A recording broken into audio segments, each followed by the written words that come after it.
Vamos, 9:37 minutos. El abogado Pedro Moreira, constitucionalista, está con nosotros para un par de temas de interés. ¿Cómo está, abogado? El primero tiene que ver con el estado de excepción. Aquí tuvimos un invitado, el doctor Juan Falconi, la semana pasada, que afirmó que según su criterio el estado de excepción no es constitucional. ¿Usted qué opina? Bueno, muchas gracias por la invitación, licenciado, a Omar también, que está en la mesa, y a todos quienes nos ven por su programa, que cada vez es más seguido, le cuento. Me alegro mucho. Rompe el rating del horario. Pero, no, y enlutado también por el Manzanero, aunque no es el motivo de mi presencia aquí, pero todos los románticos sentimos la muerte del maestro Manzanero. Respondiendo a su pregunta, a ver, el decreto 1217, y esto es importante que la ciudadanía lo conozca y lo entienda, el decreto 1217 que contiene el nuevo estado de excepción fue publicado o al menos fue firmado por el presidente de la República ya en horas de la noche del día 21 de diciembre. Sin embargo, las disposiciones de los COE cantonales comenzaron a regir antes de la vigencia del estado de excepción, lo cual per se ya nulita o por lo menos vicia algunas de estas decisiones del COE. No obstante de aquello, este estado de excepción se emite supuestamente, además que por la ya presencia del COVID, por la supuesta, por la posible injerencia o presencia de la nueva cepa. Sin embargo, es contradictorio que el presidente de la República emite un decreto, emitió esta nueva cepa, y el ministro de Salud dice que por gusto cierran los aeropuertos. Sí, entonces, y además no cerraron los aeropuertos acá.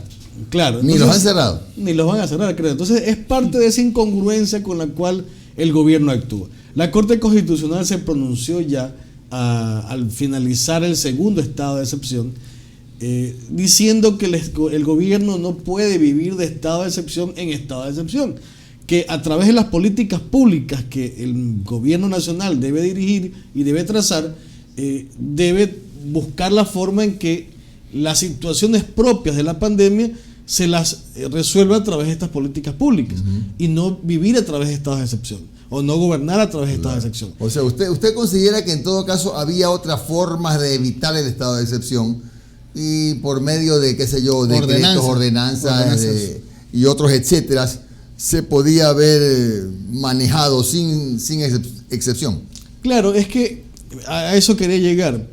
Per se no se debía haber emitido un estado de excepción porque no corresponde constitucionalmente. Lo disfrazan con el tema de la nueva cepa. Sin embargo, hasta ahora no hay nada que nos diga que la nueva cepa está en el Ecuador. El estado de excepción o el decreto de estado de excepción se soporta en un informe técnico que presenta el COE Nacional, donde dice que ya no hay camas, que ya no hay esto, que ya no hay lo otro.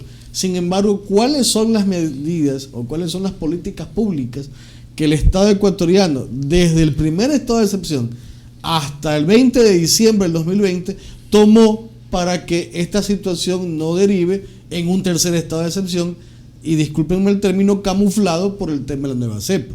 Entonces, si ustedes leen con atención el estado de excepción, este va a durar, o la mayoría de las medidas va a durar hasta el 3 de enero. Es decir, se dictó nada más para mantenernos encerrados durante el feriado de fin de año. Pero, sin embargo, puede durar 60 días más. Se los puede. Que es lo que, dura el estado de excepción hasta 60 días con una prórroga de 30 días más. Entonces, es decir, podríamos ir a elecciones con un estado de excepción, lo cual sería totalmente... Pero no se podría, pues, ¿no? Técnicamente no se podría conjugar las dos cosas. Técnicamente no se podría, pues este gobierno es el de los absurdos, entonces quizás suceda, aunque CNE y TCE se han comprometido que las elecciones son el 7 de febrero, y ojalá ocurra así. Claro. Bueno, sí, y lo que hemos dicho aquí con Omar también es que estando ya en estado de excepción y se supone que es por la nueva cepa, igual siguen ingresando pasajeros de Reino Unido, de Sudáfrica, de España, pero, doctor, Italia. Una consulta, en el caso de que un día de estos amanezca el gobierno con ganas de cerrar el espacio aéreo, ahí sí, solamente con estado de excepción se puede hacer eso, ¿no? Cerrar el solamente espacio. con eso. O sea, está abierta la puerta. Claro. Pero pero hasta el momento no veo la intención de que vaya a ocurrir eso. Bueno, a ver, el otro tema, abogado Moreira, es la situación jurídica de José Carlos Tuárez, el expresidente del Consejo de Participación. ¿Qué pasa con él? ¿En qué estado está el proceso? Porque ya nos olvidamos, ya nadie habla Y es bueno que siempre haya una ventana abierta para que el equipo técnico de personas procesadas pues pueda decir algo, ¿no? ¿Qué pasa con su cliente? Mire, lastimosamente el caso de José Carlos es similar al de otras personas que alguna injerencia política tuvieron o tienen en el país y a los cuales la Fiscalía le ha lanzado todos los dardos. Vemos hace días atrás lo que pasó, por ejemplo, con el señor Bucarán, con Jacobo Bucarán, que el juez, y a propósito, muy oportunamente, porque actúa en derecho el juez, el juez establece que al no existir ningún elemento que lo pueda acusar a Jacobo y que lo han tenido privado de su libertad tanto tiempo, dicho morochamente, por las puras. Pero por una de las tres causas, creo que claro, una, por la ¿no? del tráfico de artesanías y no sé qué, bienes patrimonio cultural. Bienes patrimoniales. Entonces, es lo correcto. Fiscalía debe actuar así siempre, con objetividad de que si no hay para qué acusarlo, no lo acuse. Y el juez pues, o los jueces deben actuar de igual manera, de forma consonante. Sin embargo, el caso de José Carlos, pese a que procesalmente, que es ahí donde se habla, donde existe la verdad del proceso, la verdad jurídica es en el proceso no existe nada en contra de José Carlos Tuárez. Sigue girando alrededor de la declaración de un individuo. Así es, pero lo peor no es eso, porque por último es el criterio de Fiscalía. Lo peor es la forma tan grosera en la que se demuestra que el sistema de justicia le tiene negada la justicia a José Carlos. Hay dos hechos puntuales que los digo muy claramente porque los conozco. Primero, a José Carlos le hacen una audiencia preparatoria de juicio. Las fechas se me escapan en este momento, pero el día 1. Ya. Al día 4 ya hay una decisión y el día 6 ya está en audiencia de juicio. Lo que para... O sea, parecía el caso de soborno más o menos, de la velocidad. Muy parecido. Entonces, para lo que al común denominador de los mortales le dura 6 meses, a José Carlos le duró 6 días. En el tema constitucional se presenta un habeas corpus, el último que se presentó, porque lo juzgaron caducada la prisión preventiva. Lo sentenciaron caducada la prisión preventiva. Y cuando llegamos a la audiencia, la jueza ponente del tribunal justifica aquello en dos cosas que son totalmente pueriles. La primera en que ella no sabía y la segunda en que la ley habla de 6 meses, no de 180 días como lo habíamos propuesto nosotros. Entonces a José Carlos lo juzgaron... ¿Y qué diferencia tiene? A José Carlos lo juzgaron al día 187. Ya. Nosotros alegamos de que se violentaron los 180 días, pues la señora jueza dice que no, que solamente fueron 6 meses. Esos dos criterios la sala los acepta, niega el habeas corpus, apelamos el habeas corpus y después de 3 meses, cuando un habeas corpus es inmediato, después de 3 meses de peregrinar para que envíen el expediente hasta la Corte Nacional de Justicia, la Corte Nacional de un plumazo dice que no procede la apelación.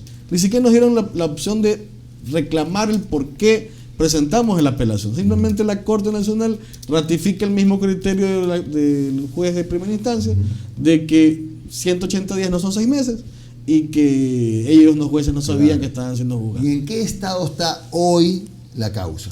Entiendo que hoy hay una audiencia, yo manejo la parte constitucional de José Carlos, la parte penal la manejan otras personas, pero entiendo que hoy es la audiencia de apelación a la sentencia de 5 años. En mi opinión, no hay mayores esperanzas que hoy se haga justicia. ¿Por qué? Porque se viene repitiendo el mismo argumento de parte de Fiscalía de que se ha demostrado con los procedimientos abreviados de las otras personas de que el delito existe, pues, y que existe la responsabilidad de José Carlos. Claro, pero le vuelvo a consultar si sigue siendo la única prueba la declaración de un ciudadano que dijo que Tuárez le dijo. Lo peor es que ese ciudadano ya ni aparece. ¿Cómo que no aparece? Ya ese ciudadano dejó puesta una versión en algún momento. Y no hay ni a ratificarla ni a reconocer su... La Fiscalía no la encuentra. No reconoció su firma tampoco. Entiendo que la firma la reconoció cuando presentó la denuncia. Ya. Pero luego, cuando ha sido requerido por la defensa y ha sido requerido por Fiscalía, no ha aparecido. Incluso Fiscalía no sabe dónde está el fulano y a la audiencia de juicio se tuvo que interrumpir, me parece que 2 ocasiones porque él no aparecía. Finalmente no apareció. Entonces, Fiscalía acusa a Tuárez únicamente por los procedimientos abreviados de varias personas, claro, lo cual evidentemente no constituye una prueba de cargo fundamental para una persona. O sea que el acusador en este caso es el Estado, ¿no? El Estado ecuatoriano. Bueno, la Fiscalía que representa a la vindicta pública.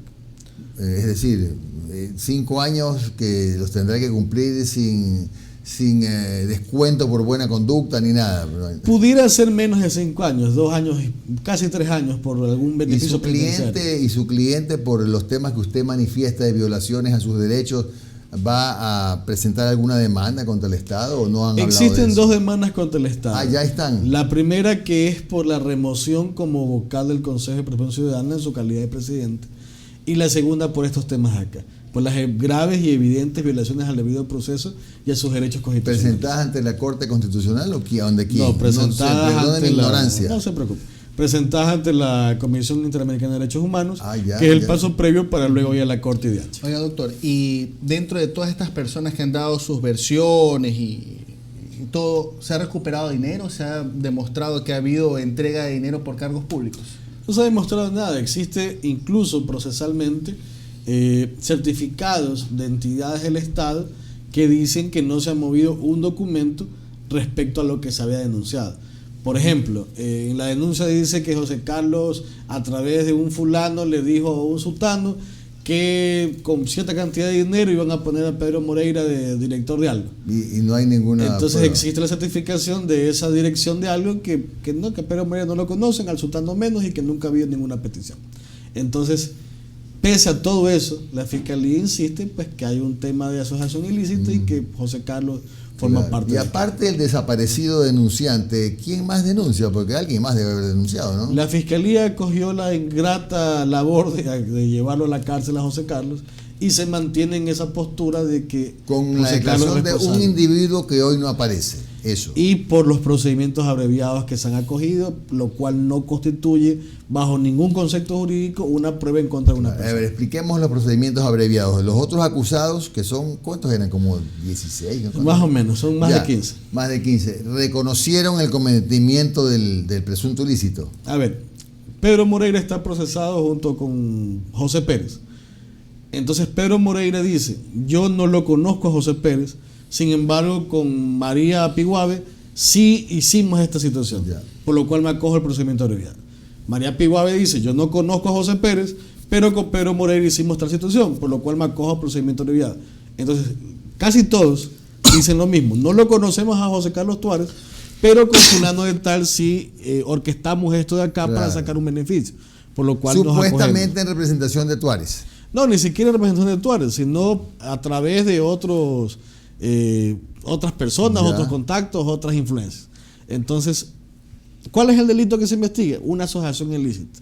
Pero para que exista una asociación ilícita, debe existir un delito previo, que es el que convocó a la asociación ilícita.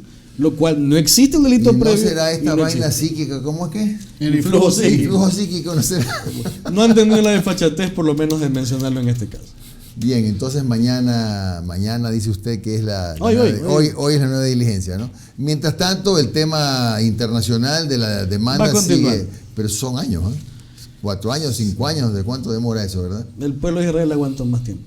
¿Quién? El pueblo de Israel aguantó más tiempo.